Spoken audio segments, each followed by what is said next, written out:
ஒரே ஒரு பாடலை பாடி நாம் கொஞ்ச நேரம் தேவனை நாம் மகிமைப்படுத்த போகிறோம். அதே பாடல் புஸ்தகத்தில் ஜெபத்தோடு செல்கிறங்கள் 78ஆம் பாடல். அத்தி மரம் துளிர் விடாமல் போனாலும், திராட்சை செடி பலன் கொடாமல் போனாலும், கர்த்தருக்குள் மகிழ்ச்சியாக இருப்பேன், என் தேவனுக்குள் களி கூறுவேன். நாம சொல்ல பார்க்கலாம். தேவனையே நம்பி, தேவனையே தன் நம்பிக்கையாய் கொண்டு வாழுகிற ஒரு பக்தன் நிபந்தமாய் சொல்லுகிறார், ஒரு மனிதனுடைய வாழ்வில்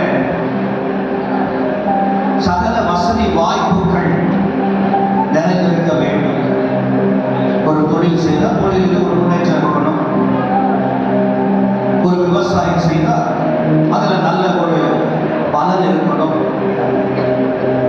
ஆனா இந்த பக்தன் என்ன சொல்றான்னா, தன்னுடைய வாழ்க்கையில் ஏராளமான ஆடுகளும் ஏராளமான மாடுகளும் ஏராளமான வயல்களும் ஏராளமான தோட்டம் துறவுகளையும் வைத்திருந்த ஒரு பக்தன் ஒரு நாள் வந்த பொழுது ஒவ்வொன்றாய் அவனை விட்டு எல்லாம் எடுபட்டு போய்விட்டு. நம்முடைய வாழ்க்கையில வருது இல்லையா, ஒரு சிலர் சொல்லும் போது சொல்லுவாங்க, 4 வீடு எனக்கு இருந்ததுங்க. பேசும்போது சொல்லுவாங்க, எத்தனை வீடு? 4 வீடு எனக்கு இருந்தது. ஒரு காலத்துல 4 வீடு எனக்கு இருந்தது அப்படின்னாங்க. இப்ப என்ன அர்த்தம்? இப்போ ஒண்ணு கூட இல்லை அப்படின்னு என்ன அர்த்தம்னா, இருந்துச்சு. 4 கடை இருந்தது, 4 வீடு இருந்தது, 4 தொழில் இருந்தது, 40 பேர் வேலை செய்யறவங்க இருந்தாங்க ஒரு காலத்துல. ஆனா இன்னைக்கு எல்லாம் குறைவுபட்டு எதுவுமே இல்லாம போயிட்டு.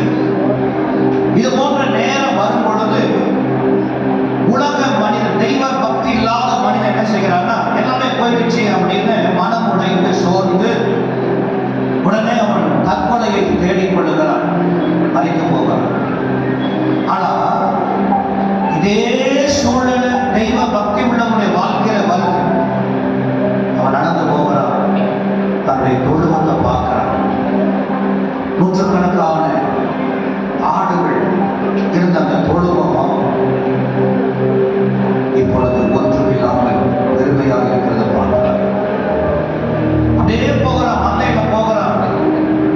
ஏராளமான மாடுகள் இருந்த மந்தை, அந்த இடம் இப்போ சும்மா வெறுமையா இருக்கு. தன்னுடைய நிலத்திற்கு போகிறான், வயலுக்கு போகிறான்.